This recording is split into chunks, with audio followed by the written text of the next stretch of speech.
Hello, আমি অনন্যা। সবাই কেমন আছো? আশা করছি ভালোই আছো। আজকে বৃষ্টির দিন, হঠাৎ একটু ইচ্ছে করলো মাছের পাতুরি করব। এমনিতে ইলিশ মাছের পাতুরি, ছোট মাছের পাতুরি তো আমরা খেয়ে থাকি, কিন্তু একদিন টিভিতে আমি দেখেছিলাম কাতলা মাছের পেটি দিয়ে কলাপাতার মধ্যে মুড়ে পাতুরি করতে। তাই আমি আজকে একটু চেষ্টা করলাম। একটু সর্ষা, কালো সর্ষা, সাদা সর্ষা এবং পোস্ত, কাঁচা লঙ্কা এগুলিকে আগে গ্রাইন্ড করে নিলাম। আর সঙ্গে আমি পেটিগুলিকে একটু নুন হলুদ দিয়ে আগেই মেখে রেখেছিলাম। তারপর এই শস্য পোস্ত বাটার মধ্যে মাছগুলি দিয়ে দিলাম, ভালো করে মেখে এটার মধ্যে একটু সর্ষের তেল দিয়ে দিলাম যাতে ভালো স্মেলটা আসে। আর কলা পাতার মধ্যে যেটাতে মুড়বো, এটা আমি ভিডিও নিতে ভুলে গেছি। কলা পাতাগুলিকে আগে একটু সেঁকে নিয়েছি হালকা আঁচে, যাতে কলা পাতাগুলি ভেঙে না যায়, ফেটে না যায়।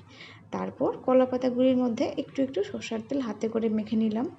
তারপর এটার মধ্যে ওই পেটিগুলি একটা একটা করে দেব, একটা কাঁচা লঙ্কা এবং অল্প একটু একটু সর্ষের তেল দিয়ে ভালো করে মুড়িয়ে নেব, মুড়িয়ে বেঁধে নেব, যাতে ভাপে যখন বসাবো ভেতর থেকে মশলাগুলি না বেরিয়ে আসে।